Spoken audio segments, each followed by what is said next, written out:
चलिए तो आज का क्लास स्टार्ट करते हैं।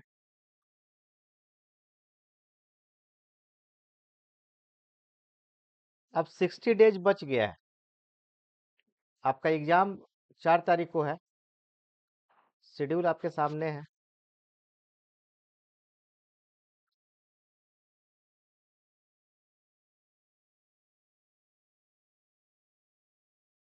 और सब कोई फॉर्म फिलअप कर लिए होंगे, इसीलिए क्लास में है। ये पूछना तो सही नहीं है कि आप फॉर्म फिलअप किए हैं कि नहीं। सारे लोग फॉर्म फिलअप कर ही लिए होंगे, तो तैयारी में लग जाइए। 60 डेज कम नहीं होता है। अगर अभी से आप लगेंगे तो आपका एग्जाम निकल जाएगा। 4 पेपर आपके सामने हैं। ठीक है, पहला पेपर आपका इकोनॉमी है, इंडियन इकोनॉमी, जो 4 तारीख को है। इसके बाद से गैप है, तो पीपीबी आपका 10 तारीख को है और फिर 11 तारीख को अकाउंटिंग है। और रिटेल में आपको 5 दिन का गैप है, 5 to 6 डेज का गैप है। तो ठीक है, अब कैसे हम पढ़ाएंगे इसको बतला देते हैं। टाइमिंग कम है, 60 डेज है। 60 डेज सही ढंग से पढ़ा जाए तो मोर देन एनफ भी है और कम भी है। मोर देन एनफ इसलिए है कि सही ढंग से पढ़ा जाए, स्मार्ट वर्क किया जाए तो मोर देन एनफ है। और कम इसलिए है कि जितना हम डिस्क्राइब करते हैं, जितना हम आपको कंसेप्ट बतलाते हैं, तो मुझे थोड़ा सा ज़्यादा टाइम चाहिए, क्योंकि आप जितना भी कंसेप्ट समझेंगे वही काम आएगा। जितना भी क्वेश्चन बना ले वो सब तब तक काम नहीं आएगा जब तक कंसेप्ट आपका क्लियर नहीं है। तो इसलिए इलुबरेट करेंगे तो उसके लिए टाइमिंग चाहिए। क्लास का जो टाइमिंग है आपको मालूम ही है, जो प्रीवियस मेरे स्टूडेंट हैं उनको तो मालूम ही है कि 8:30 से लेकर 9:30 तक हम पढ़ाते हैं। लेकिन अब चूंकि टाइमिंग कम है और इलुबरेट मुझे ज़्यादा करना है, तो इसीलिए 8:30 से 9:30 PM ये रहेगा। और ये थोड़ा सा एक्सटेंड करेगा 10 बजे तक, 10 PM तक। तो ये मान के चलिए, ये कभी कभी कम भी होगा। जो है हर समय हम 10:30 तक नहीं, सॉरी 10 बजे तक नहीं पढ़ाएंगे। अब एग्जाम का टाइम है और 60 डेज में मुझे सब कुछ कंप्लीट करना है। और ऐसा कंप्लीट करना है कि आपका निकल जाए। केवल ये कंप्लीट नहीं करना है कि जस्ट ये हम क्लास ले लिए, आपका कोर्स समाप्त हो गया और पता नहीं क्या है।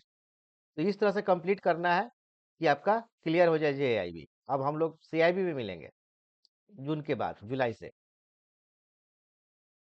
तो 1.5 घंटा समय आप मुझे मान के चलिए कि 1.5 घंटा समय आप मुझे दीजिए। और इस 1.5 घंटा को सेल्फ स्टडी में कन्वर्ट करने के लिए, क्योंकि ये आपका अपना होने के लिए तो हम पढ़ाएंगे ना। तो सेल्फ स्टडी के लिए आप भी 1.5 घंटा समय कम से कम निकालिए। 1.5 घंटा से 2 घंटा टाइम। अब देखिए, ये कहना थोड़ा सा मुश्किल है, सबका स्टेमिना अलग अलग है, ग्रेस्पिंग पावर सबका अलग अलग है, पढ़ने का ढंग अलग अलग है। तो इतना मान के चलिए कि जो हम कंप्लीट कर रहे हैं वो आप पेंडिंग में नहीं रखिए। वो आपका कंप्लीट होना चाहिए, वो पेंडिंग में नहीं रहना चाहिए। तो फिर आप सही डायरेक्शन में मूव कर रहे हैं।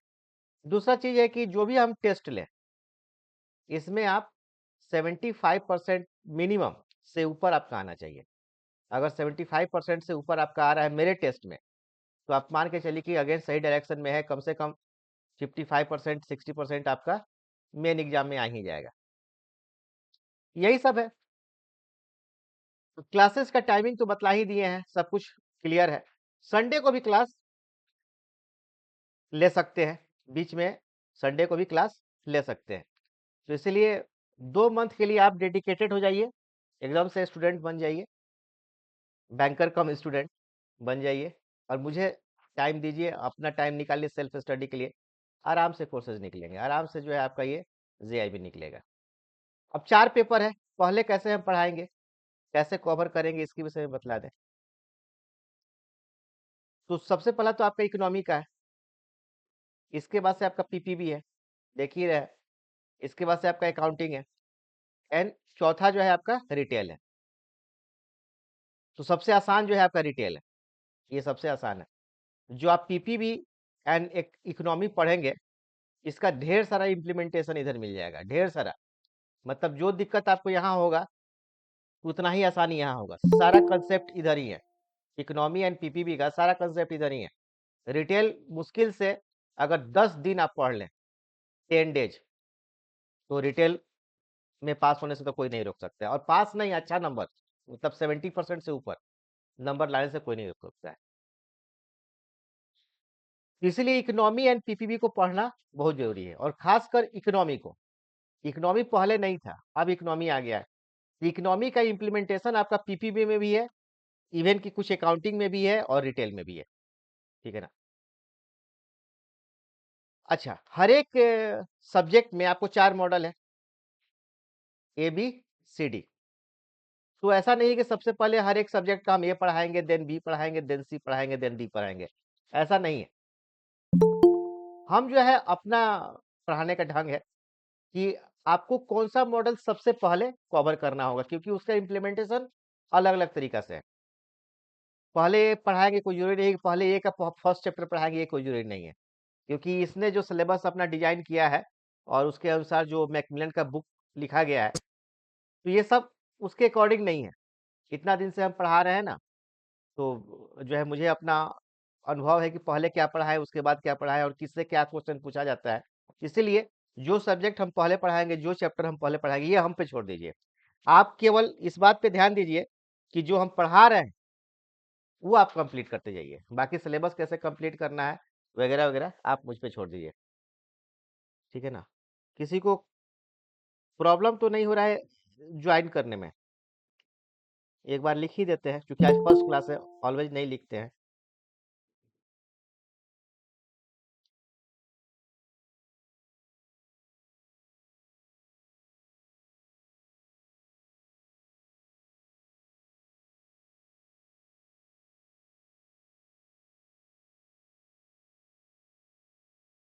क्लास के बीच में टाइमिंग कहाँ मिलता है कि हम बीच में ग्रुप देखें? चलिए,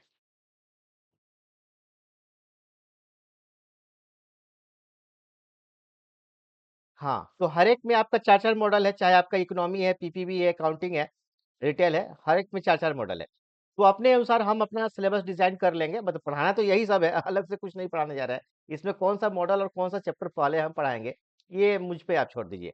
बाकी जो हम होमवर्क आपको दे और जो हमने पढ़ा दिया है उसको आप कंप्लीट कर लें, ठीक है ना। तो अब क्या पढ़ाएंगे शुरू शुरू में? रिटेल तो बता ही दिए कि रिटेल को सबसे आखिरी में देखेंगे।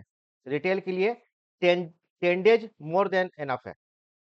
7 दिन 10 दिन का टाइम जो है ना, मोर देन एनफ है, मोर देन एनफ है। क्योंकि पूरा का पूरा डिटेल जो है आपको इकोनॉमी पे एंड पीपीवी पे डिपेंड है, तो रिटेल को तो बाद में पढ़ाएंगे। अब रह गया आपका ये 3 सब्जेक्ट, ठीक है ना, इकोनॉमी, पीपीवी एंड अकाउंटिंग। इसमें भी सबसे पहले हम इकोनॉमी को स्टार्ट करेंगे, जो इकोनॉमी है और प्लस आपका अकाउंटिंग है, क्योंकि अब वो समय आ गया है कि अकाउंटिंग को स्टार्ट कर दिया जाए। तो जो है 2 मंथ बचा हुआ है, 60 डेज अप्रोक्स, अप्रोक्स क्या एग्जैक्ट बचा हुआ है। आज के बाद कल 4 है और अगला 4 से एग्जाम, अगला अगला के अगला 4 से एग्जाम है। 4 मई से आप लोग का एग्जाम है। तो देखिए, 1.5 घंटा आप मुझे दीजिए, जिसमें अकाउंटिंग हम पढ़ाएंगे और इकोनॉमी पढ़ाएंगे, ठीक है ना। जहाँ पे आपको लगेगा कि सर आज ज़्यादा पढ़ा दिए, किसी भी स्टूडेंट को लगता है कि सर आज ज़्यादा पढ़ा दे रहे हैं, डाइजेस्ट नहीं हो रहा है, बाउंस कर रहा है, कुछ इस टाइप का, उसी समय हम छोड़ देंगे कि ठीक है आज छोड़ दीजिए, अब कल पढ़ाएंगे। समझ में आ रहा है ना। तो आपका भी फ्रीडम रहेगा, ऐसा नहीं है कि केवल हम ही पढ़ा देंगे, आपका फ्रीडम नहीं रहेगा, आपका भी रहेगा। लेकिन एज ए जो आपको एग्जाम देना है, तो समय कम है और पढ़ना ज़्यादा है, कंसेप्चुअली पढ़ना है, ठीक है ना। किसी को कोई प्रॉब्लम तो नहीं, बतला दीजिए। पूजा, ठीक है ना, मेरी साउंड क्लियर है? Yes sir, clear. हाँ, तो आज से एकदम लग जाइए सभी कोई। कैलकुलेटर हमने आप लोग को बतलाया था कि कैलकुलेटर ले लीजिए, लग जाइए। कैलकुलेटर हमने ये बतलाया था, कैलकुलेटर। और एकदम नया क्लास स्टार्ट कर रहे हैं, पहले से कुछ क्लासेज हम लेकर रखे हुए हैं। तो आप लोग जो भी रेगुलर पढ़ेंगे मुझसे, और मुझसे आप आईडी पासवर्ड मांग लीजिएगा। तो गूगल क्लासरूम है मेरा, जितना भी हम लेक्चर पढ़ाते हैं, ये भी आपके पास एडवांटेज है कि जितना भी हम लेक्चर आपको देंगे वो सारा जीआईबी क्लासेस में रखा रहेगा। आप जहां भी रहेंगे, ट्रेन में, बस में, आप बैंक में, कहीं भी आप रहेंगे, इसको आप कई बार भी देख सकते हैं। तो वहां से कंसेप्ट आपका क्लियर होगा। कैलकुलेटर हम ये बोले थे, जीटी वाला, ठीक है ना। ये तो अमेजन पे ऐसे दिखला रहा है, नहीं, ये तो ऑर्बिट यहाँ पे। जीटी कैलकुलेटर, इसका इम्प्लीमेंटेशन काफी ज्यादा है, तो इसीलिए अपने लोकल शॉप से जीटी कैलकुलेटर एक परचेज कर लीजिए, वही काम देगा। कल कुछ कुछ क्लास हम डेमो लिए हुए थे, कुछ स्टूडेंट आए थे तो डेमो लिए हुए थे, तो कोई फर्क नहीं पड़ता है। आप पिछले जितना भी लिए हैं उससे कोई फर्क नहीं पड़ता है। एकदम समझिए कि नया बैच स्टार्ट कर रहे हैं आज से। आज से सब कुछ एकदम चलेगा। जो लोग पढ़ लिए हैं वो रिवीजन करेंगे, ठीक है ना। आज से एक नया चीज पढ़ाएंगे। मेरा मेन फोकस किस पे रहेगा अभी? अकाउंटिंग पे एंड साथ में इकोनॉमी पे। तो चलिए आज से शुभ श्री गणेश करते हैं। अच्छा, एक दो चीज और बता दें कि कॉपी पेन लेकर बैठिए। आप एकदम सीरियस में पढ़िए कि हाँ पढ़ना है, ठीक है ना। नोट करने के लिए लेके पढ़िए कि जो जो चीज हम बतलाएं कि ये चीज वीवीआई है, ये चीज आएगा, तो एकदम से उसको रेड करके और अंडरलाइन करके या जैसे भी करके फोकस कीजिए कि आपको रिवीजन करने में आपको प्रॉब्लम ना हो, ठीक है ना। तो वो चीज आएगा, क्योंकि लंबा एक्सपीरियंस है मुझे, पिछले 12 साल से हम पढ़ा रहे हैं, तो एक लंबा एक्सपीरियंस है क्या आता है क्या नहीं आता है। हम ऐसे आपको बता देंगे तो 60% 70% तो ऐसे क्वेश्चन सब आ जाएंगे। इसलिए नोटबुक लेके बैठिए, कैलकुलेटर लेके बैठिए, सब कुछ कंसंट्रेट कीजिए माइंड को। और क्या, यही सब चीज़ है। 2 मंथ कीजिए, आपका निकल जाएगा। किसी को कुछ बोलना है, पूछना है तो प्लीज बतलाइए, ठीक है। तो देखिए, अकाउंटिंग सबसे पहले आपको हम पढ़ाएंगे। अकाउंटिंग से आज स्टार्ट करते हैं। अकाउंट में 4 मॉडल है आपके पास। एक मॉडल ए है, ये एक्चुअली जो मॉडल ए है, ये मेन अकाउंटिंग यही है।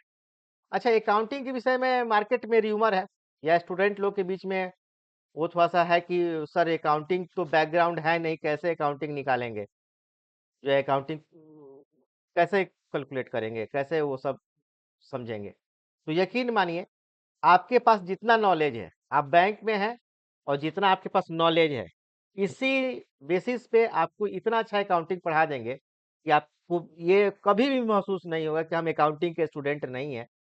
इस बात का कभी भी महसूस नहीं होगा, ये मेरा आपसे प्रॉमिस है, ठीक है ना। और आप देख भी लीजिएगा, जो हम कह रहे हैं ऐसा नहीं कि इसमें कुछ रॉन्ग है, एकदम सही है।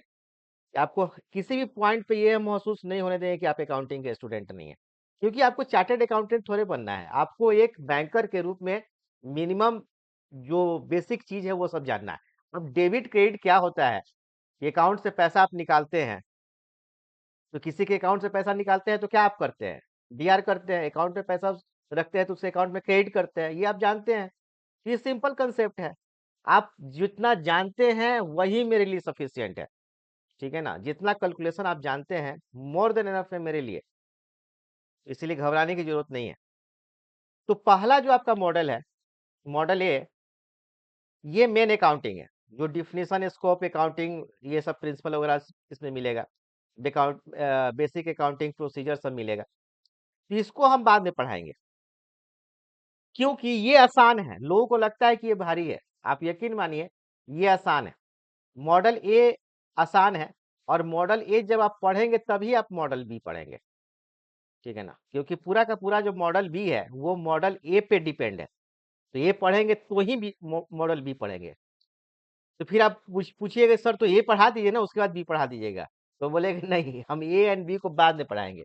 मेरा अपना लॉजिक है, हम सबसे पहले मॉडल सी पढ़ाएंगे। क्यों? क्योंकि इस चारों मॉडल में, मतलब ए बी सी डी में, जो सबसे सबसे थोड़ा सा क्रिटिकल मॉडल है वो आपका ये है, मॉडल सी। और नंबर ऑफ क्वेश्चन यहाँ से बहुत सारे पूछते हैं। जितना भी 2 नंबर का क्वेश्चन होता है वो यहीं से पूछता है। ठीक है ना। जो हमने आपको कैलकुलेटर परचेज करवाया है जीटी वाला, उस सारे का कैलकुलेशन यहीं पे है। चाहे आपका चाहे आपका ये calculation of interest and annuity हुआ, चाहे वाईटीएम हुआ, चाहे फॉरेक्स हुआ, चाहे कॉस्ट ऑफ कैपिटल हुआ, ये चाहे टर्म लोन हुआ, कैपिटल इन्वेस्टमेंट हुआ, डिसीजन, ये सारा का सारा जो है उसी कैलकुलेटर से हो जाएगा। और एग्जाम में आपको ये कैलकुलेटर अलाउड भी है, इसलिए हमने आप परचेज करवाया है। तो कैलकुलेशन सीखने में थोड़ा सा टाइम लगता है, ये रातों रात नहीं होगा। जैसे भी आप कंसेप्ट बिल्डअप करेंगे, तो ये रातों रात तो होने नहीं जा रहा है, कंसेप्ट बिल्डिंग में थोड़ा सा टाइम लग जाएगा। इसीलिए सबसे पहले इसको हम समझाते हैं कि आप जो है समझिए, रिकॉर्डिंग वीडियो रहेगा उसको आप देखिएगा। और इसमें कोई ऐसा ड्रास्टिक हम फार्मूला नहीं अप्लाई करने जा रहे हैं, या आप यहाँ पे एप्लीकेशन नहीं है कि आपको उसके लिए फिर से अलग से मैथमेटिक्स या अलग से अकाउंटिंग सीखना होगा, नहीं, कुछ नहीं।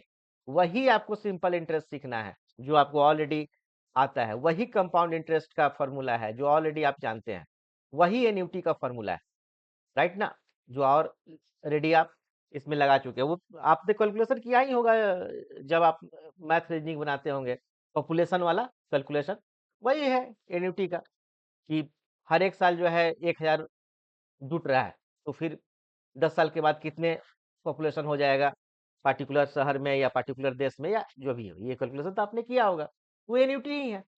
तो सारा का सारा यही यही तीन चीज का कैलकुलेशन है, पूरे कैलकुलेशन पार्ट में इसी तीन तीन चीज का कैलकुलेशन है।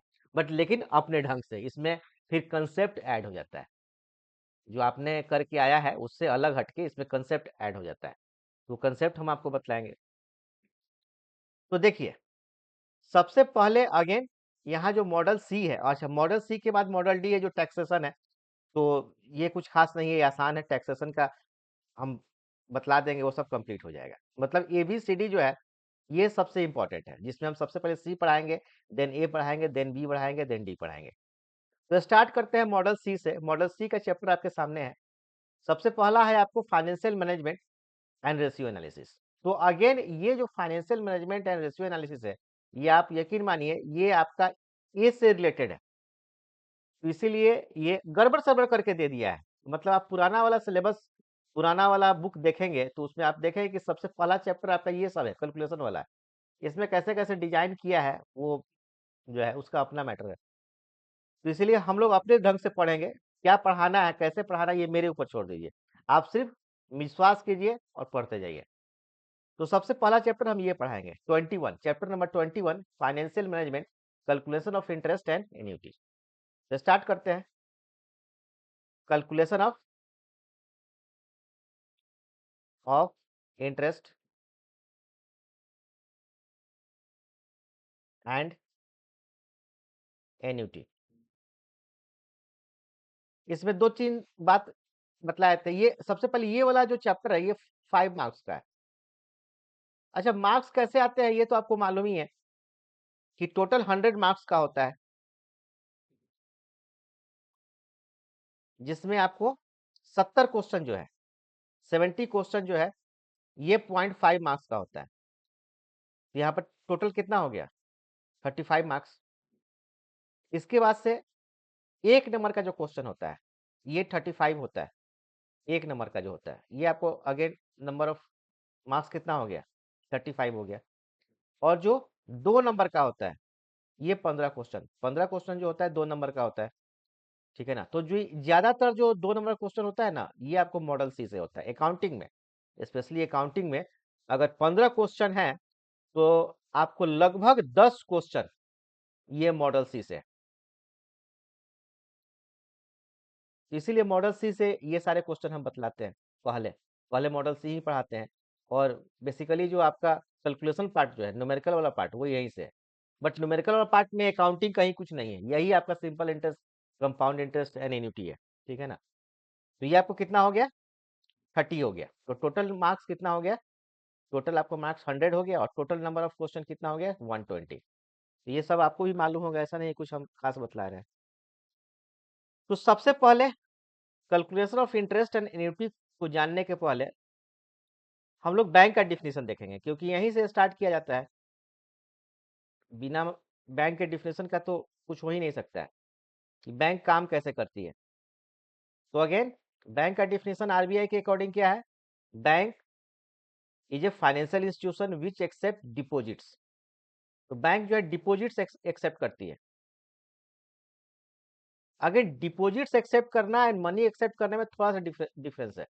अब जैसे कि कुछ दो फ्रेंड है, F1 एंड F2, तो ये एक दूसरे को जो पैसा देते हैं, या जो मनी लेंडर होते हैं, मनी लेंडर का मतलब जो साहूकार होते हैं अपने समाज में पैसा देते हैं लोन पे, सूद ब्याज पे, ज्यादा ही उनका रेट ऑफ इंटरेस्ट होता है, तो वो एक्चुअली अकाउंट कहीं उनका ओपन नहीं होता है। तो उसमें जो ईएमआई वगैरह या फिर जो भी पैसा देते होंगे या लेते होंगे, उसमें कहीं डिपॉजिट वर्ड नहीं होगा। मतलब डिपॉजिट का मतलब क्या हुआ? Proper account, deal with deal with proper account. Proper account, अगर अकाउंट नहीं है तो फिर डीलिंग नहीं होगा। आपके पास हम आए, आपके बैंक में कल आए और कुछ पैसा हम दें, इसको रख लीजिए, कल परसों हम लेके जाएंगे, या फिर जब मन करे लेके जाएंगे, तो आप बोलेंगे सर डिपॉजिट स्लिप लगा के दीजिए, जब तक ये नहीं लगा के दीजिएगा तब तक हम इसमें नहीं रख सकते हैं। कहाँ रखेंगे?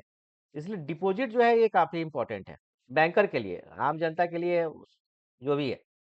तो बैंक की जो फाइनेंशियल इंस्टीट्यूशन का मतलब एक वित्तीय संस्था है, ठीक है ना, पैसा का लेन देन का काम करती है। अब पूरा इलोबरेट नहीं करेंगे, फिर कभी करेंगे इसका बैंक के डिफिनेशन का भी। अगर हम बैंक के डिफिनेशन के विषय में केवल बतलाए तो 3-4 घंटा जरूर बतला सकते हैं बैंक के डिफिनेशन के विषय में।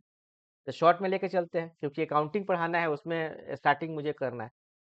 तो bank is a financial institution which accept deposit for the purpose of loan loan and investment.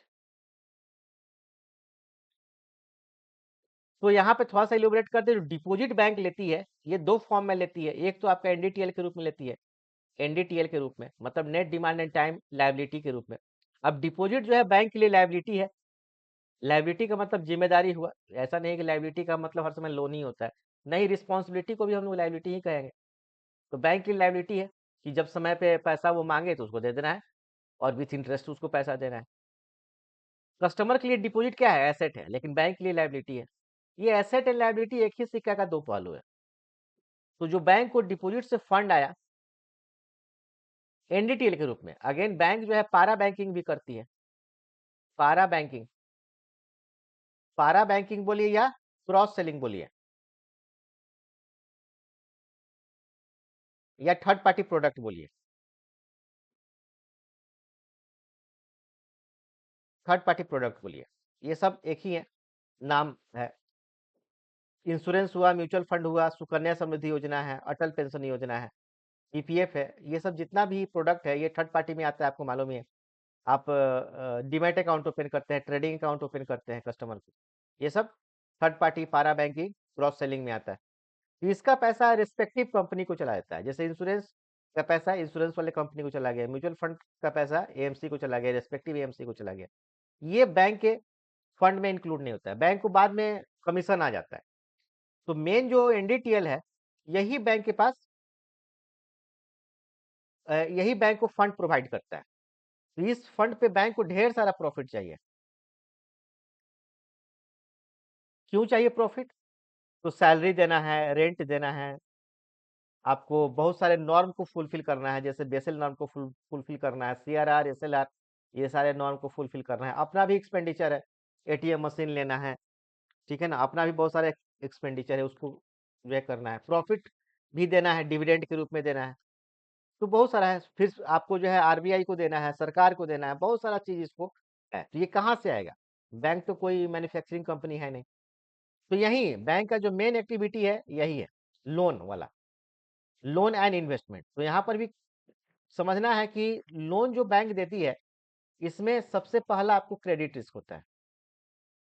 Credit risk मतलब लोन को एनपीए में जाने का जो खतरा होता है, इसी को हम लोग क्रेडिट रिस्क कहते हैं, ये आप जानते भी होंगे। ऐसे हम रिस्क की बात करें तो बैंकिंग सिस्टम पे 4 मेन रिस्क है: credit risk, liquidity risk, market risk and operation risk. फिर कभी चर्चा होगी, अभी नहीं। तो पूरा का पूरा फंड 100% बैंक लोन में नहीं दे देती है, क्योंकि फिर डिपॉजिटर पैसा मांगेगा तो कहाँ से देगी। तो इसीलिए बैंक का कुछ पार्ट जो है इन्वेस्टमेंट होता है। अब बैंक का एक अल्को कमेटी होता है, एसेट लायबिलिटी मैनेजमेंट कमेटी, यही डिसाइड करता है कितना पार्ट लोन में जाएगा, कितना इन्वेस्टमेंट में जाएगा, कितना रिजर्व में जाएगा, वगैरह वगैरह, यही सब कुछ डिसाइड करती है। तो बैंक का एक ट्रेजरी मैनेजमेंट होता है, वही बैंक के लिए इन्वेस्टमेंट करता है। कहाँ पे करेगा इन्वेस्टमेंट? तो मनी मार्केट में। तो money market, capital market, forex में करेगा, राइट ना, डेरिवेटिव्स में करेगा, ईटीसी में करेगा। अब देखिए कि इसमें जो हमने जितना भी ये सब नाम लिया, इसमें आपका दोनों चीज आ गया। क्या क्या आ गया? इकोनॉमी भी आ गया, इकोनॉमी भी आ गया एंड कैलकुलेशन भी आ गया। समझ में आ रहा? इकोनॉमी कैसे? कि जितना ये मनी मार्केट है, कैपिटल मार्केट है, फॉरेक्स मार्केट है, डेरिवेटिव्स मार्केट है, ये सारा इकोनॉमी में पढ़ाया जाएगा। यही तो आपको इकोनॉमी में पढ़ाया जाएगा, समझ रहे हैं ना? जो इकोनॉमी का जो मेन चीज है, जो मॉडल डी हम सबसे पहले इकोनॉमी का पढ़ाने वाले हैं, एक्चुअली मार्केट किसे कहते हैं वो पढ़ाने वाले हैं, तो ये इकोनॉमी का पार्ट है। तो इसीलिए इकोनॉमी जरूरी है, कि बिना उसके आप पढ़ेंगे ही नहीं। और जब आप पढ़ेंगे तो उस मार्केट को जान पाएंगे।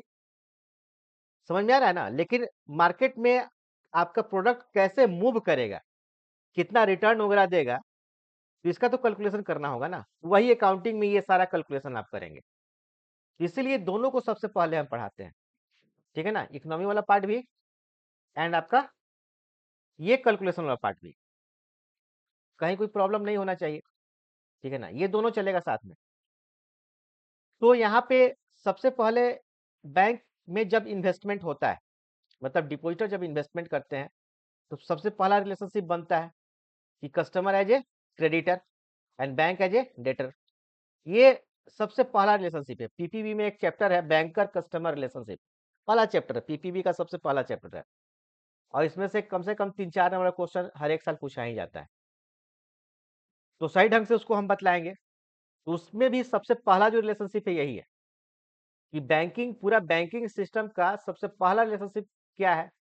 तो depositor as a creditor and bank as a debtor. क्योंकि बैंक के पास फंड आएगा, उसके बाद ही तो बैंक कुछ कर पाएगी, और इसके बाद से 20-25 रिलेशनशिप बनता है, तो पार्टिकुलर चैप्टर में बतलाएंगे। खैर, बैंक के पास डिपॉजिट आ गया और इसके बाद से बैंक क्या, इसको करी, लोन दी। लेकिन सब लोन नहीं दी, क्योंकि यहाँ पर क्रेडिट रिस्क है। बैंक कुछ पार्ट इन्वेस्टमेंट भी की। तो ये आपका बैंक का डिफिनेशन है कि bank is a financial institution, वित्तीय संस्था है, which accept deposit for the purpose of loan and investment. हाँ अर्चना बोलिए। किसी को भी कोई प्रॉब्लम डिफिनेशन में? पूनम, कोई problem no definition? No sir. हाँ, एक एक दो चीज और बताए थे बीच बीच में, जो चीज मुझे याद आता है कि पूछने में कभी हिजिटेट नहीं कीजिएगा, जो मन करे सो पूछिएगा, ठीक है ना? आप जी जैसे भी, सर। हाँ, इस टाइम का बेनिफिट सबके लिए है, उठा सकते हैं। 2 मंथ आपसे कोई नहीं छीन सकता है। वो डायलॉग है ना शाहरुख खान वाला, कि 70 मिनट है आपके पास, वो आपसे कोई नहीं छीन सकता है, उसी टाइप का है कि 60 डेज आपसे कोई नहीं छीन सकता। इस टाइप का जो है आप काम कीजिए और फिर जो है रिजल्ट लेकर आइए, ठीक है ना? Okay sir. चलिए, तो यहाँ पे डिपॉजिटर अगर जो डिपॉजिट करेगा, ध्यान से देखिएगा, डिपॉजिटर अगर डिपॉजिट करेगा तो उसको कुछ रिटर्न चाहिए ना, रेट ऑफ इंटरेस्ट। तो ये रेट ऑफ इंटरेस्ट कहाँ से निकलेगा? तो कैलकुलेशन ऑफ इंटरेस्ट से। इसलिए यहाँ पे जानना है कैलकुलेशन ऑफ इंटरेस्ट कैसे होगा। अब डिपॉजिटर आपके बैंक में डिपॉजिट करेगा, एफडी करेगा, तो पूछेगा ना कि पार्टिकुलर ईयर के बाद सर मुझे कितना देंगे, पूछेगा आपसे। मैम मुझे कितना आप देंगे, आपसे पूछेगा। तो आप बतलाएंगे ना कैलकुलेशन करके। तो आज के डेट में ये बात सही है कि आपके वो सब कुछ फिटेड है, आप जस्ट नंबर डालिए और आपको सब कुछ मालूम चल जाएगा, वो ठीक है। बट मालूम तो होना चाहिए ना, एज ए बैंकर आपको मालूम भी होना चाहिए इसका कैलकुलेशन क्या होता है, इसके पीछे क्या कंसेप्ट वगैरह है, ठीक है ना? तो ये सारा चीज इसी से होगा, डिपॉजिट वाला पार्ट का रेट ऑफ इंटरेस्ट। इसके बाद से आप जब लोन देंगे तो ये रिपेमेंट करेगा। तो रिपेमेंट वो वन टाइम भी कर सकता है और ईएमआई के रूप में भी दे सकते हैं। तो ईएमआई का कैलकुलेशन कैसे होगा? कैलकुलेशन तो आपको अभी सीखना है, कंसेप्ट सीखना है, बाकी कैलकुलेशन तो आपको आता है, कंसेप्ट हम बतलाएंगे। उसी प्रकार जब बैंक अपने लिए इन्वेस्टमेंट करती है, तो जो डिपॉजिटर इन्वेस्टमेंट बैंक में करेगा, जिसका जो कैलकुलेशन होगा, वही कैलकुलेशन इधर भी होगा। समझ में आ रहा है ना? वही कैलकुलेशन इधर भी होगा, इसमें कहीं कुछ डिफरेंट नहीं है। अंतर सिर्फ यही है कि डिपॉजिटर स्मॉल अमाउंट डिपॉजिट करेगा, ये रिटेल इन्वेस्टर है, स्मॉल अमाउंट 1000 में, लाख में, और कॉर्पोरेट इन्वेस्टर होंगे तो करोड़ में बात करेंगे। लेकिन बैंक जब डिपॉजिट करेगी, अपना जब इन्वेस्टमेंट करेगी, तो ये करोड़ों में, अरबों में बात करेगी। बट कैलकुलेशन वही होगा, मार्केट वही है। मनी मार्केट, कैपिटल मार्केट, यही सब मार्केट उसके लिए भी है। इसीलिए यहाँ पे जब हम लोग कैलकुलेशन वर्डिंग पे ध्यान दीजिएगा, कैलकुलेशन ऑफ क्या, इंटरेस्ट। इट मीन कि इसमें अमाउंट तो है ही नहीं। कैलकुलेशन ऑफ इंटरेस्ट मतलब मुझे इंटरेस्ट का कैलकुलेशन करना है, अमाउंट का नहीं करना है। मतलब प्रिंसिपल का कैलकुलेशन हमको नहीं करना है, क्योंकि प्रिंसिपल तो वही रह जाएगा, अमाउंट का करना है। इसलिए इंटरेस्ट, यहाँ पर इंटरेस्ट का कैलकुलेशन किस चीज के लिए? एक तो आपका इन्वेस्टमेंट के लिए, एंड दूसरा आपका लोन के लिए। तो ये चैप्टर में दो ही चीज आपको इंपॉर्टेंट है, एक इन्वेस्टमेंट एंड दूसरा लोन। ठीक है ना?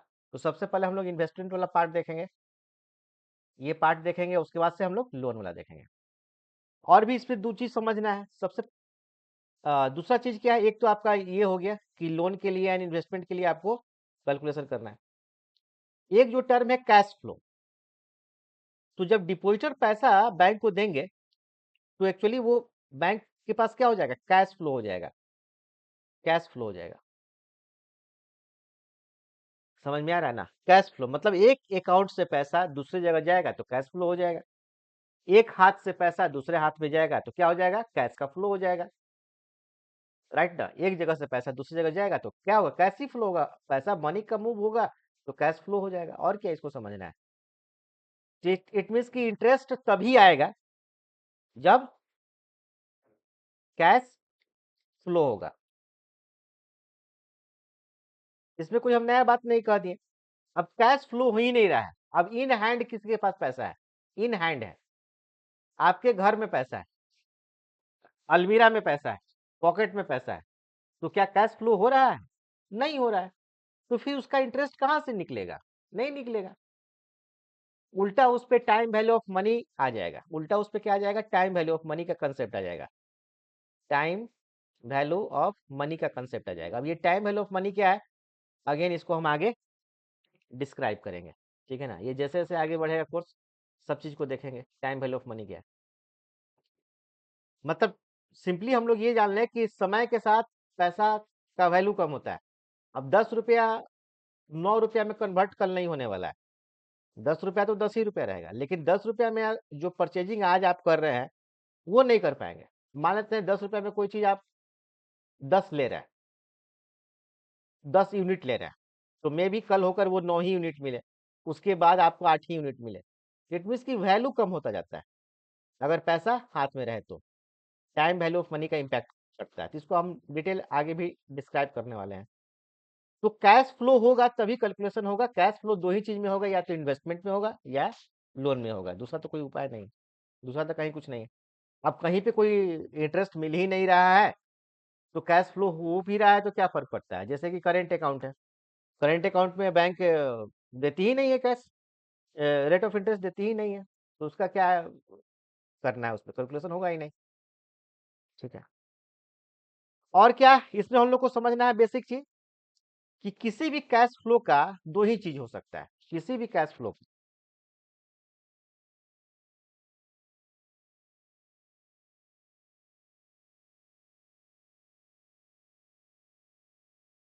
किसी भी कैश फ्लो का दो ही चीज होगा, या तो इसका फ्यूचर वैल्यू होगा, फ्यूचर वैल्यू को हम लोग शॉर्ट में एफ भी कर सकते हैं, फ्यूचर वैल्यू, फ्यूचर वैल्यू, या फिर हम लोग प्रेजेंट वैल्यू होगा, प्रेजेंट वैल्यू। प्रेजेंट वैल्यू को हम लोग क्या, पीवी, मतलब कोई भी कैश फ्लो है। अब जैसे कि यहाँ पर एग्जांपल के तौर पे, कि मान लीजिए कोई एफडी ही किया, फिक्स डिपॉजिट ही किया, आज ही किया, अगर आज आपके बैंक में कोई एफडी किया है तो उसको आप टुडे ही बोलेंगे, तो उसके कैश फ्लो को आप क्या बोलेंगे, तो प्रेजेंट वैल्यू बोलेंगे, कि आज किया है तो प्रेजेंट वैल्यू है कि उसका आज कितना है। तो मान लीजिए कि 1 लाख रुपया किया है, तो उसका प्रेजेंट वैल्यू क्या है? 1 लाख रुपया है। अब वो कितने दिन के लिए किया है? तो मान लेते हैं कि 1 साल के लिए किया है या 5 ईयर के लिए किया है।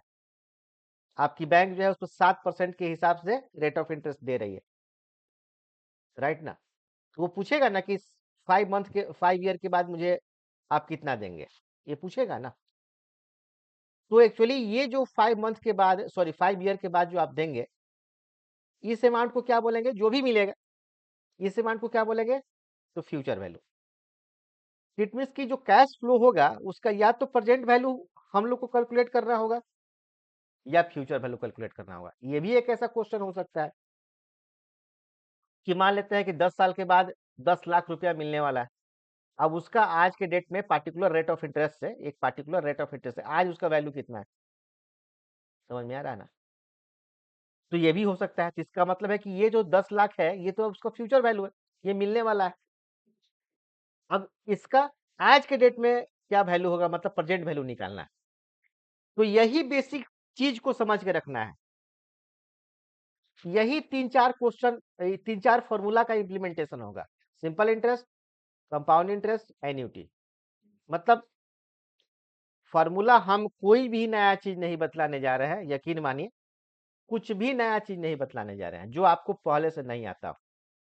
केवल बताने का ढंग अलग होगा कि उसका फॉर्मूला। अब 5th क्लास में इन्वेस्टमेंट तो नहीं पढ़ाया जाएगा ना, ईएमआई तो नहीं पढ़ाया जाएगा ना, लेकिन इसमें जो ईएमआई का जो कैलकुलेशन होगा वही होगा, इन्वेस्टमेंट का जो कैलकुलेशन होगा वही होगा, दूसरा कुछ नहीं होगा।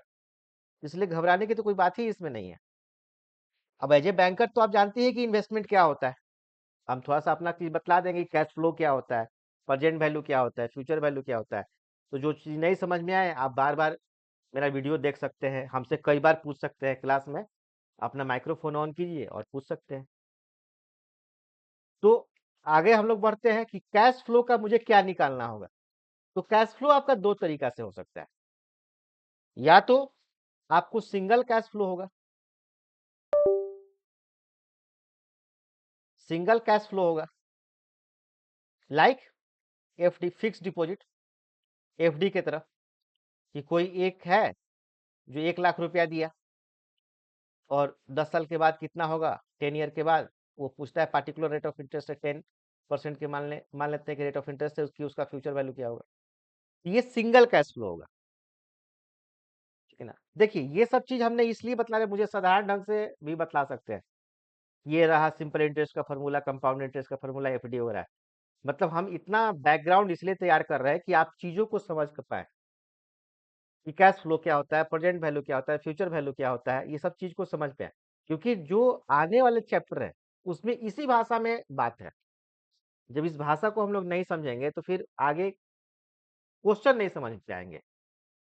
तो वो जितना कठिन वाला जो बात है टर्मोलॉजी, अब कोई भी हम लोग सब्जेक्ट पढ़ते हैं तो पार्टिकुलर टर्मोलॉजी मिलता है, उस टर्मोलॉजी को हम सिखाने की कोशिश कर रहे हैं। मे भी हो सकता है कि रातों रात नहीं आए, लेकिन 1-2 दिन में आ जाएगा, ठीक है ना, कहीं कोई दिक्कत नहीं है। तो सिंगल जो कैश फ्लो है इसको कैलकुलेट करने के लिए हम लोग के पास दो फार्मूला है। एक या तो सिंपल इंटरेस्ट है या फिर कंपाउंड इंटरेस्ट है, ठीक है। तो वन बाई वन करके हम लोग देखेंगे कि सिंपल इंटरेस्ट कैसे हम लोग निकालते हैं, और इसमें मेरा अपना क्या है। उसके बाद से कंपाउंड इंटरेस्ट सीखेंगे। ये दो चीज हम लोग आज सीखेंगे, अभी टाइम हम लोग के पास एनफ है, ठीक है। और दूसरा चीज क्या है? दूसरा चीज आपका एन्यूटी है। दूसरा चीज क्या है? एन्यूटी। मतलब एक तो सिंगल कैश फ्लो हुआ कि एक बार दिया पैसा और एक बार पूछ रहा है कि क्या होगा। दूसरा ये हो सकता है कि वो बार बार पैसा दे रहा है, एक कांस्टेंट अमाउंट बार बार दे रहा है, लाइक आरडी की तरह, रेकरिंग डिपॉजिट की तरह। हर एक मंथ में वो 1-1 हजार रुपया दे रहा है, या हर एक क्वार्टर में 5-5 हजार दे रहा है, वाट एवर, वो जो भी अमाउंट दे रहा है। और फिर एक पार्टिकुलर रेट ऑफ इंटरेस्ट से ये पूछ रहा है कि मेरा बता दिए फ्यूचर वैल्यू कितना मिलेगा, मतलब मुझे कितना मिलेगा 5 ईयर के बाद या 10 ईयर के बाद या जो भी है। समझ में आ रहा ना? ये जो भी है ये कितना मुझे मिलेगा, ये बतला दीजिए। तो ये एक्चुअली क्या हुआ? कांस्टेंट,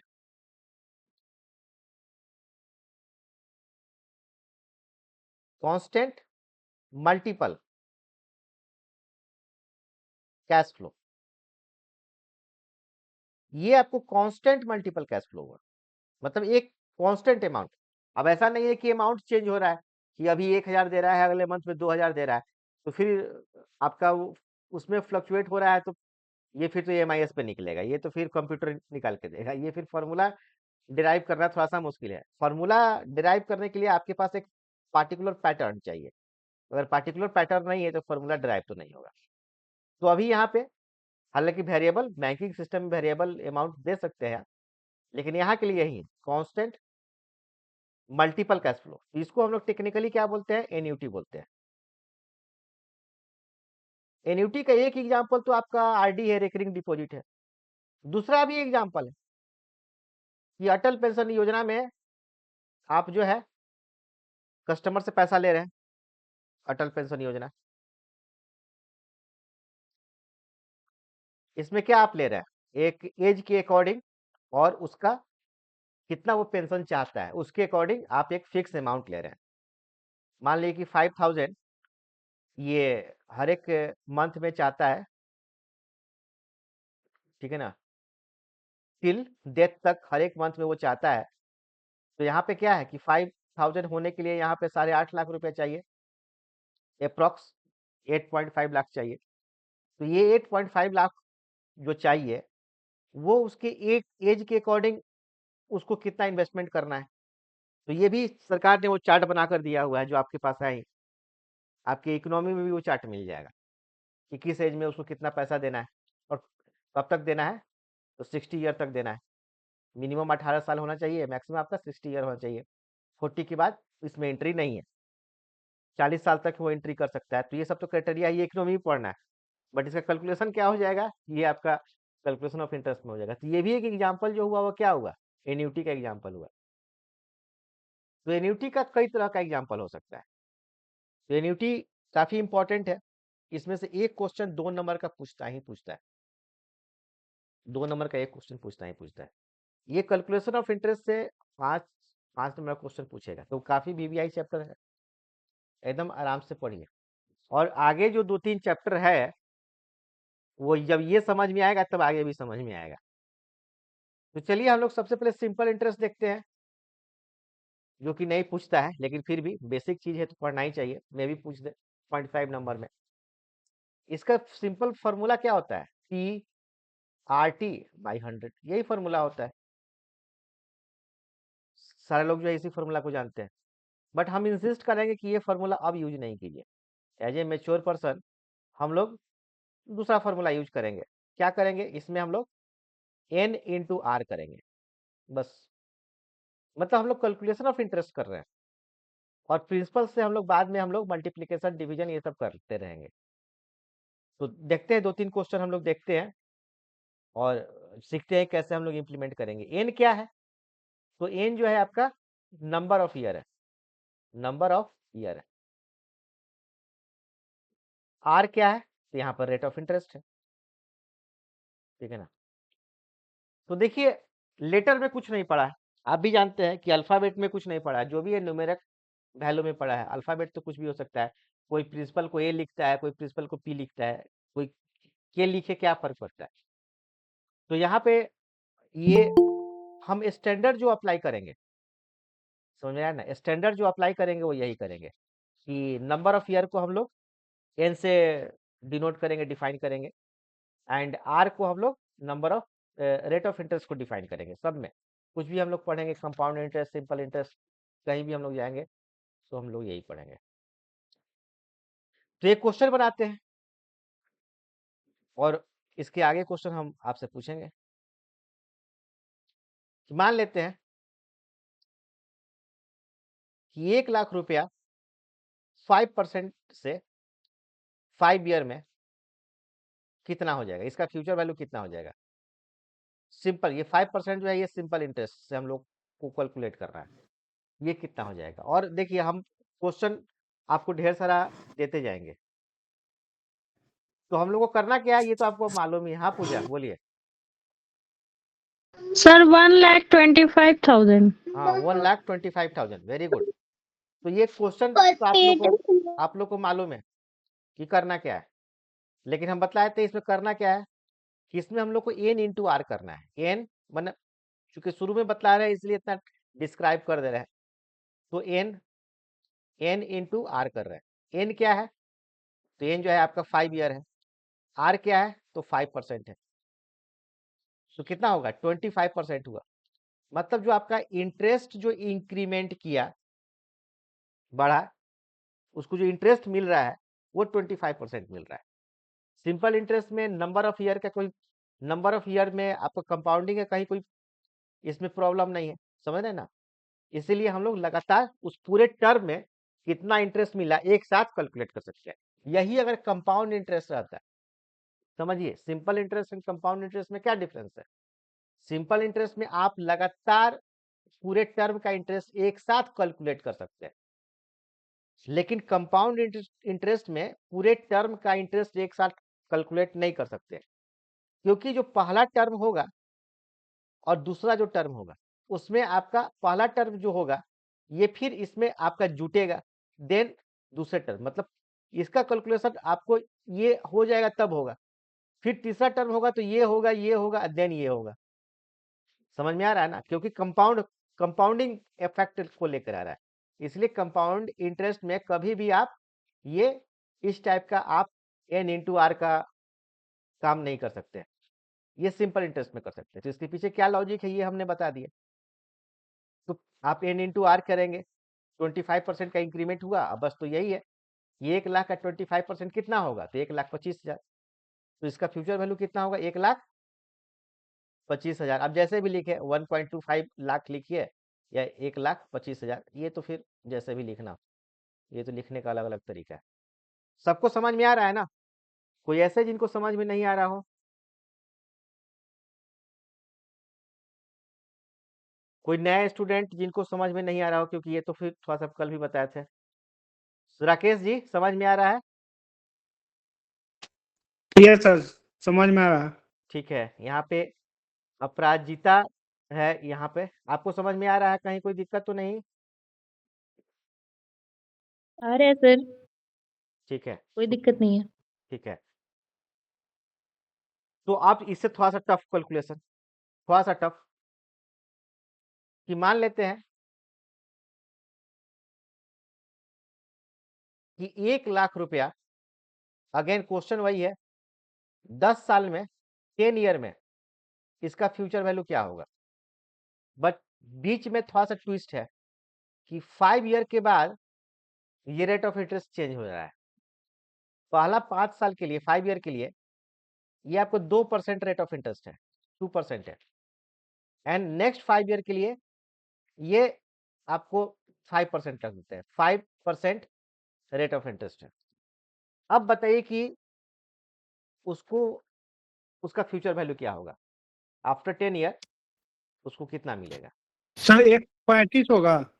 1.35। चलिए एक तो आ गया 1.35। Rakesh ji yes sir. ठीक है, बाकी लोग बतलाइए।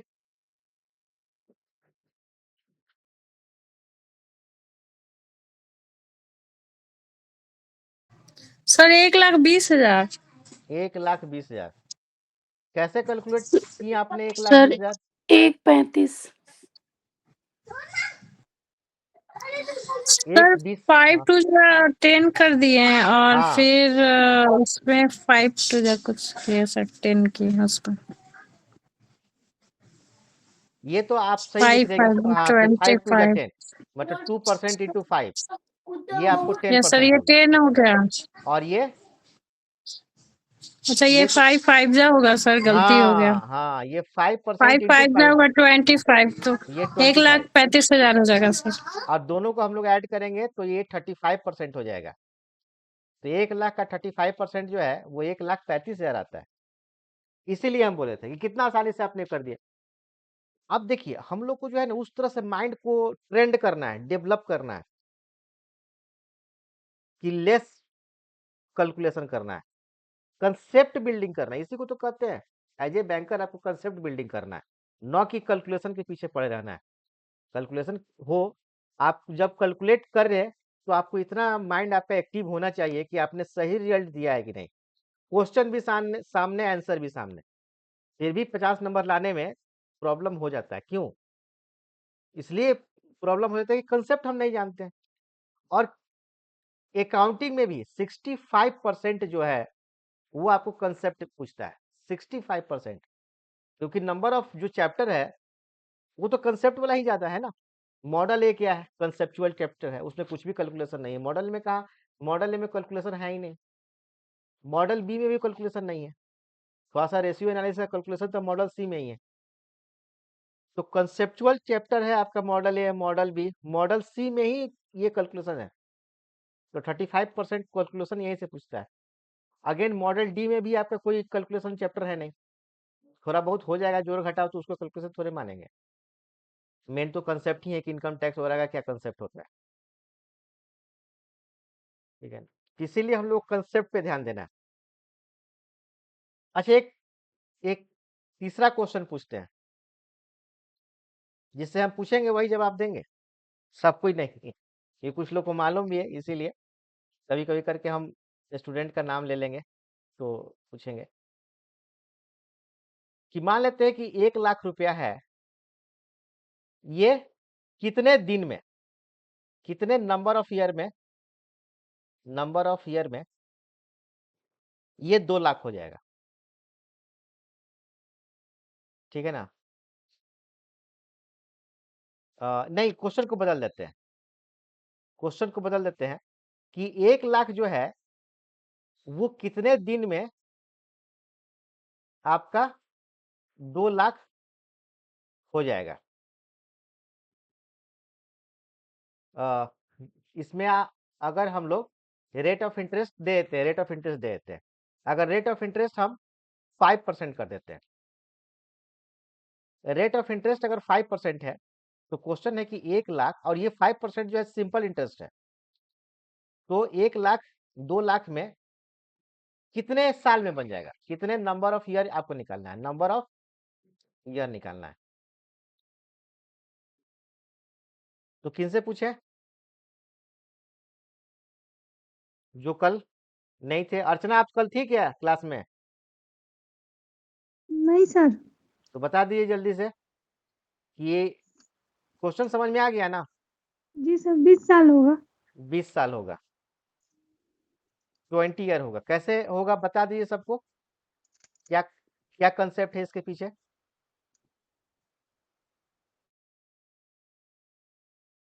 20 ईयर आपने कैसे बोल दिया? तो वो 100% बढ़ रहा है ना, 20 25 करके निकाल दिए। Very good, very good, very good. इसके पीछे यही कंसेप्ट है कि 1 लाख जो कन्वर्ट होगा 2 लाख में, इसका मतलब हुआ कि 100% का इंक्रीमेंट हुआ, तभी ना 1 लाख 2 लाख में कन्वर्ट होगा। 100% का इंक्रीमेंट होगा, इसका मतलब है कि परसेंटेज तो 100 आना चाहिए। अब आपको दिया हुआ क्या है? आपको जो दिया हुआ है 5% दिया हुआ है, यही दिया हुआ है कि रेट ऑफ इंटरेस्ट जो है 5% दिया है। तो इसमें हम किस चीज एन का वैल्यू क्या रखेंगे कि ये 100 आ जाए, बस यही काम करना है। तो यहाँ पे एन का वैल्यू हम 20 रखेंगे तो ये 100% आ जाएगा। ठीक है ना? किसी को कोई प्रॉब्लम? तो ये आपका सिंपल इंटरेस्ट है, जिससे क्वेश्चन नहीं पूछता है, बट जानकारी होनी चाहिए, पूछ देगा तो बना देंगे। ये सिंपल इंटरेस्ट है। मेन चीज है कंपाउंड इंटरेस्ट। तो कंपाउंड इंटरेस्ट बनाने के लिए, बतलाने के लिए कम से कम मुझे 10 मिनट टाइम चाहिए। 9:30 होने जा रहा है लगभग, तो इसलिए बतलाए ना कि आप जब टाइम लेके बैठिए तो अच्छा खासा टाइमिंग लेके बैठिए। 60 डेज का चैलेंज हम लोग ऐसे थोड़े ले लेंगे। अगर हम लोग ज़्यादा डिस्क्राइब से पढ़ेंगे कि दिमाग में आपका आ जाए, कंसेप्ट बिल्डिंग हो, तो अच्छे से पढ़ेंगे ना। इसलिए कंपाउंड इंटरेस्ट हम आज ही बतला देते हैं।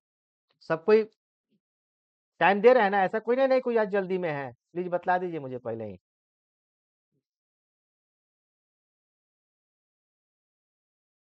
ठीक है, चलिए।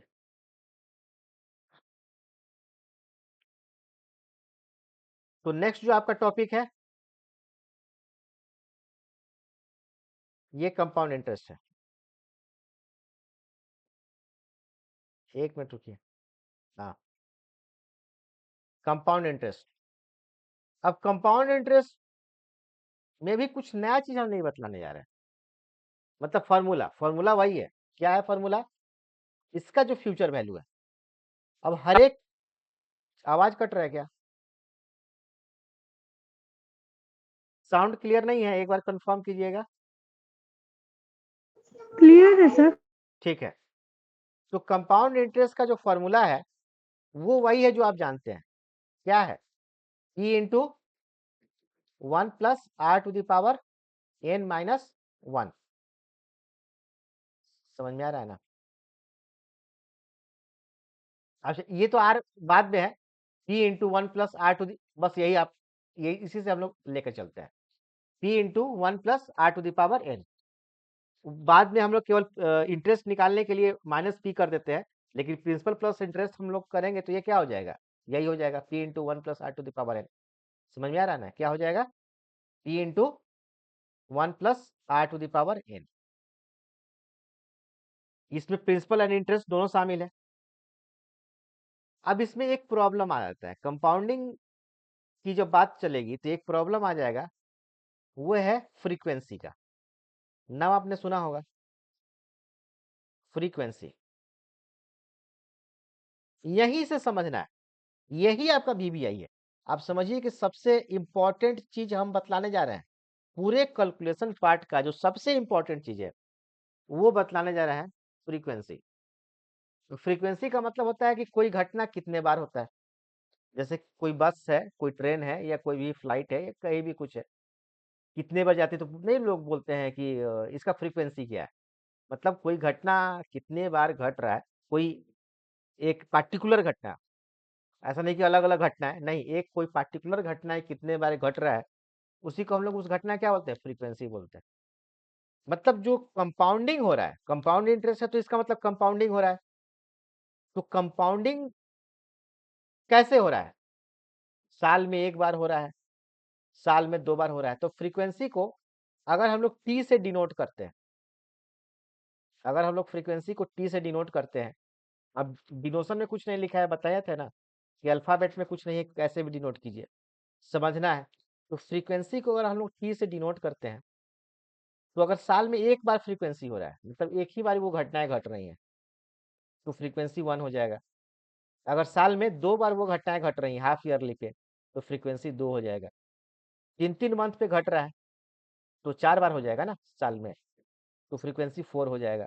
मंथली है तो 12 है, ईयरली है, सॉरी मंथली के बाद वीकली है तो 52 है, एंड डेली है तो 365 है, और भी है, हर एक सेकंड घट रहा है, ये इनफाइनाइट भी हो सकता है।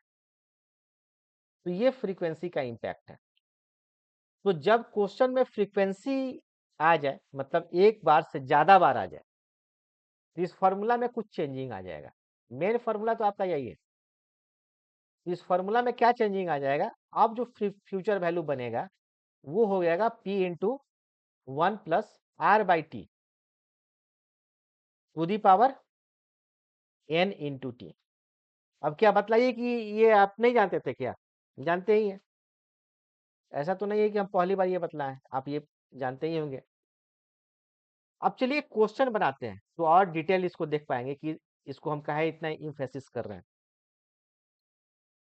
क्वेश्चन है कि मान लेते हैं कि आपके बैंक में कोई आते हैं, 1 लाख का FD करते हैं, फिक्स डिपॉजिट करते हैं 1 साल के लिए, 1 ईयर के लिए, ठीक है ना, और 10% के हिसाब से, 10% के अकॉर्डिंग करते हैं। ये पूछ रहे हैं कि इनका फ्यूचर वैल्यू कितना होगा। 1 साल के लिए 1 लाख रुपया का फिक्स डिपॉजिट करते हैं, तो बतलाइए अपराजिता, आप इसका आंसर बताएंगे क्या कि 1 साल के बाद उसको कितना मिलेगा, मिलना चाहिए कुछ?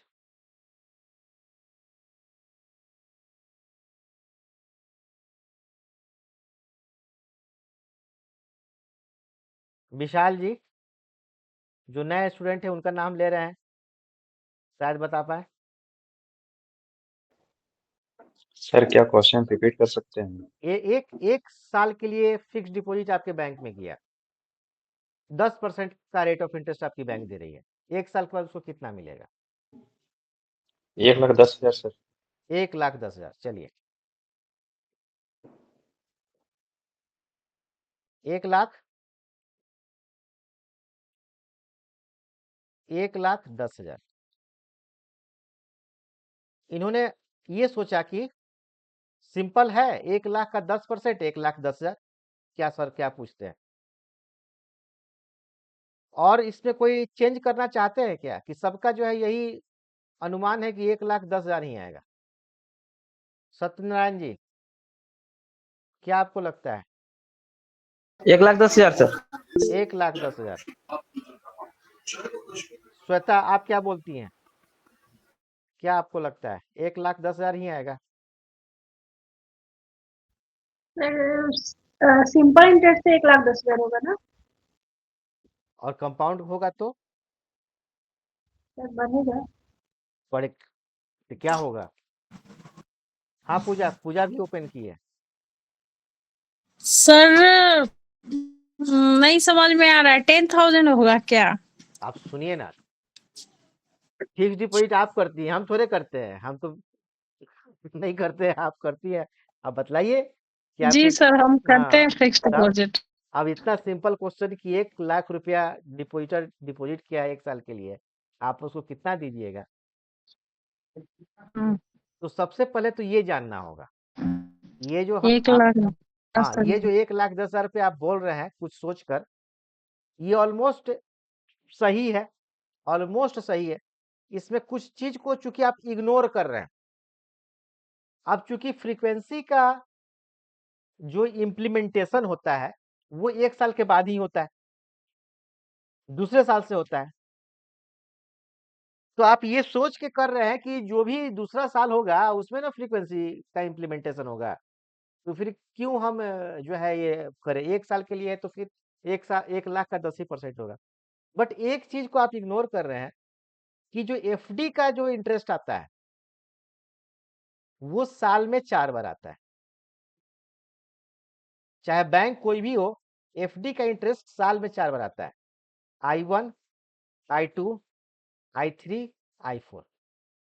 देखिए, पहले क्या होता था कि मैनुअल कैलकुलेशन होता था, जब कंप्यूटराइज नहीं था, सीबीएस नहीं था, तो पहले मैनुअल कैलकुलेशन होता था। बट आज के डेट में मैनुअल कैलकुलेशन नहीं होता है, आप डेटा फीड किए और वो रिजल्ट सामने दिया। अब उसके बीच में वो अंदर क्या किया वो मालूम ही नहीं चलता था। पहले मैनुअल होता था तो हम लोग करते थे। तो ये मालूम होनी चाहिए कि एफडी का जो रेट ऑफ इंटरेस्ट है वो आपका क्वार्टरली आता है। क्या कुछ गलत तो नहीं बोल दिए? कोई ऐसा भी बैंक है जिसमें क्वार्टरली नहीं आता है? आप प्लीज बता दीजिए।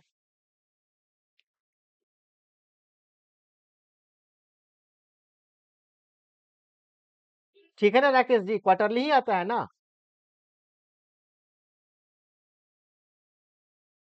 क्वार्टरली आता है सर। यस, सब हाँ तो वही क्वार्टर। हाँ, तो जैसे क्वार्टरली आएगा, बीच बीच में आप बोलते रहिएगा तो मुझे भी लगता है कि हाँ समझ में आ रहा है। तो जैसे हम लोग क्वार्टरली वाला बात पकड़ेंगे वैसे ही फ्रीक्वेंसी अब आ जाएगा। क्योंकि पहला तो इसको कब मिल गया? पहला तो इसको 3 मंथ में मिल गया, ये 3 मंथ में मिल गया। इसके बाद से इस जो इंटरेस्ट है इस पे फिर कैलकुलेशन हो जाएगा। अब यहाँ पे पहला तो इसको P+I मिल गया, I1 मिल गया। अब जो दूसरा जो इंटरेस्ट मिलेगा वो इस पे मिलेगा, P+I1 पे मिलेगा 3 मंथ में। फिर तीसरा जो ये मिलेगा वो जो अब तक जो मिला है उस पर मिलेगा। इसका मतलब है कि कहीं ना कहीं इसका जो फ्यूचर वैल्यू होगा वो आपको ग्रेटर देन 10,000 होगा। अब क्या होगा हम लोग निकालेंगे, पहले कंसेप्ट की बात करते हैं कि वो ग्रेटर देन 10,000 होगा। क्या विशाल जी, कुछ सही बोल रहे हैं या कन्विंस है या नहीं है? जी सर, एकदम सही बोल रहे हैं। हाँ, कि वो जो होगा वो क्या होगा हम देखते हैं। बट वो जो भी होगा वो ग्रेटर देन 10,000 होगा। कंसेप्ट की बात कर रहे हैं, कैलकुलेशन की नहीं। अब चलिए कैलकुलेशन कर लेते हैं। तो कैलकुलेशन में हम लोग इस फॉर्मूला का यूज करेंगे जो सेकंड वाला है। तो इसका जब हम लोग यूज करेंगे, इसका जो फ्यूचर वैल्यू हम लोग निकालेंगे, तो 1,00,000 इंटू क्या हो जाएगा 1 प्लस आर क्या है 10% बाई टी क्या हो जाएगा तो टी यहाँ पे चूंकि क्वार्टरली आएगा तो क्वार्टरली का 4 हो जाएगा, ये वाला 4 हो जाएगा। और टू दी पावर क्या हो जाएगा, n, मतलब n यहाँ पे 1 है 1 साल के लिए एंड t 4 है। इस सबको कैलकुलेट कीजिएगा ना, तो ये आपका 10,000, सॉरी 1 लाख, एक्चुअली 1 लाख तो आएगा ही, 1,10,380 के आसपास आ जाएगा, 0.28 के आसपास है, इसके आसपास आ जाएगा, जो मुझे याद आ रहा है। एग्जैक्ट कैलकुलेशन आप कर लीजिए घर पे, एग्जैक्ट कैलकुलेशन आप करके मुझे अपने ग्रुप में आप शेयर कर दीजिएगा कि एग्जैक्ट कितना आ रहा है, समझे ना। तो ये इसके पास आएगा, इसको आप परसेंटेज में चेंज कीजिएगा तो ये आपका 10.38% में चेंज हो जाएगा, क्योंकि 10% से ये थोड़ा सा ज्यादा है, 380 रुपया कुछ है, 381 रुपया 28 पैसा शायद होता है, शायद देख लीजिएगा, 10.38 के आसपास आना चाहिए। तो आपकी बैंक तो दे रही है 10%, बट उसको फाइनली जो मिल रहा है वो 10.38% मिल रहा है। और इसी चीज को हम लोग क्या बोलते हैं, यील्ड बोलते हैं, YIELD, यील्ड। और इसी चीज को हम लोग क्या बोलते हैं, effective annual rate of interest, ठीक है ना। Effective annual rate of interest, effective मतलब एनुअल रेट ऑफ इंटरेस्ट क्या है, तो 10% है, बट ड्यू टू फ्रीक्वेंसी जो इफेक्ट बना, उसका इफेक्ट जो हुआ ड्यू टू फ्रीक्वेंसी, वो क्या हुआ 10.38%। और इस बात को आप महसूस भी कीजिएगा, ऐसा नहीं कि हम निखिल सर कुछ भी पढ़ाए हैं, कि जब आप A4 पे आप इसका उसको दीजिएगा, FD का रिसिप्ट निकाल के दीजिएगा, तो क्या ऊपर में रेट ऑफ इंटरेस्ट नहीं होता है और नीचे में यील्ड नहीं होता है, और ये यील्ड ऑलवेज जो है ग्रेटर देन आपका ये रेट ऑफ इंटरेस्ट होगा। क्या विशाल जी, सही कि गलत? जी सर। किस बैंक से हैं विशाल जी, आप ऐसे पूछ रहे थे? सर मैं बड़ौदा यूपी ग्रामीण बैंक से हूँ सर। कहाँ पोस्टेड है? जी मैं अमेठी में हूँ। अच्छा ठीक है, तो जो ही बोल रहे हैं सो सबके लिए वैलिड होगा। अगर किसी के लिए वैलिड नहीं है, अगर किसी के बैंक के साथ, क्योंकि अलग अलग बैंक से आप लोग हैं, अगर किन्हीं के बैंक में ये वैलिड नहीं है तो आप जो है ये बतला सकते हैं। तो ये कंसेप्ट बिल्डिंग हुआ कि फ्रीक्वेंसी, ड्यू टू फ्रीक्वेंसी आपको समथिंग एक्स्ट्रा मिलता है। अब 1 साल में अगर 381 रुपया एक्स्ट्रा मिल रहा है अप्रॉक्स, तो समझिए कि जब कंपाउंडिंग होना शुरू होगा तो 10 साल में ये तो फिर और बढ़ेगा। इसीलिए हम लोग फ्रीक्वेंसी को इग्नोर नहीं कर सकते हैं। तो क्लास समाप्त होने के पहले 2 चीज हम बताएंगे कि अगर फ्रीक्वेंसी को और बढ़ा दिया जाए, ठीक है ना, अगर फ्रीक्वेंसी को और बढ़ा दिया जाए, मतलब 4% से 12% कर दिया जाए, 12 से 52 कर दिया जाए, 365 कर दिया जाए, या इनफाइनाइट कर दिया जाए, इसका मतलब है कि ये वाला यील्ड तो और बढ़ जाएगा। अब ये है कि कितना बढ़ जाएगा तो मालूम नहीं, कैलकुलेट करना पड़ेगा कितना बढ़ जाएगा। लेकिन कंसेप्ट ये देखिए क्या है, कंसेप्ट क्या बोलता है,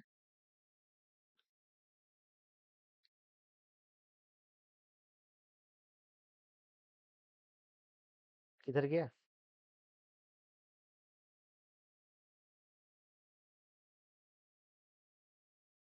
खैर छोड़िए।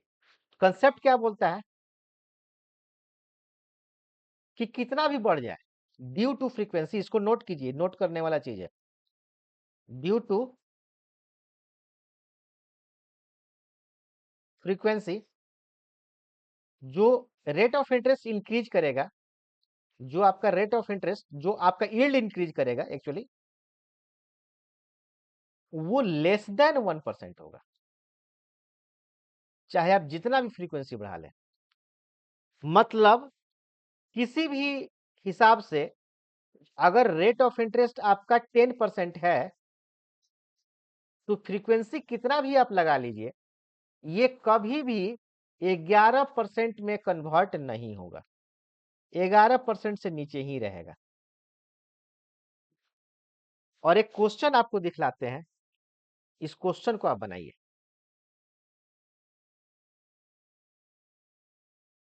समय से किसी को प्रॉब्लम नहीं है ना? प्लीज बतला दीजिएगा मुझे। शुरू में ही बतला दिए कि 60 डेज का जब आप चैलेंज लेके चलिएगा तो कुछ ना कुछ तो समय देना पड़ेगा ना मुझे।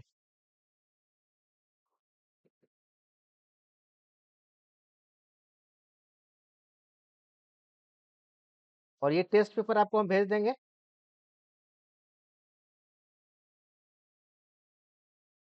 और इसमें आप कहाँ तक बनाकर, इसमें टोटल 62 क्वेश्चन है, बट सब नहीं बनाना है, 20-25 क्वेश्चन बनाना है। कहाँ तक बनाना है बतला देंगे।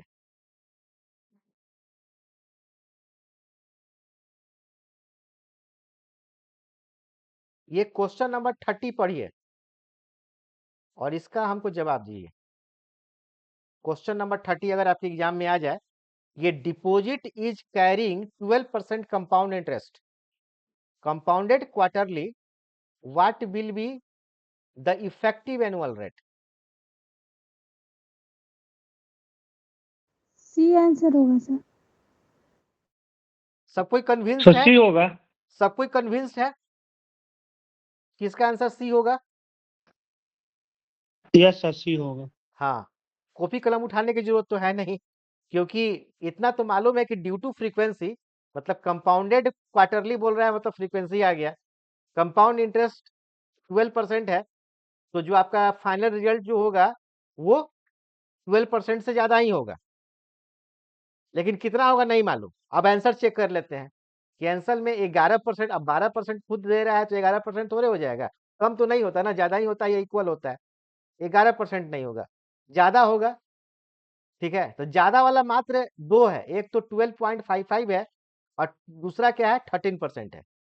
तो 13% बिल्कुल नहीं हो सकता है, क्योंकि कंसेप्ट बोलता है कि फ्रीक्वेंसी कितना भी बढ़ा दो 1% का इंक्रीमेंट नहीं होगा, इसीलिए 13 तो नहीं होगा। तो बात केवल एक ही पे अटक जाती है, 12.55%। तो जब कंसेप्चुअली आप क्वेश्चन बनाइएगा तो यकीन मानिए आप ज्यादा फास्टर कैलकुलेशन कर पाएंगे। समझ में आ रहा है ना? तो आज का क्लास इतना ही तक के लिए, मिलते हैं कल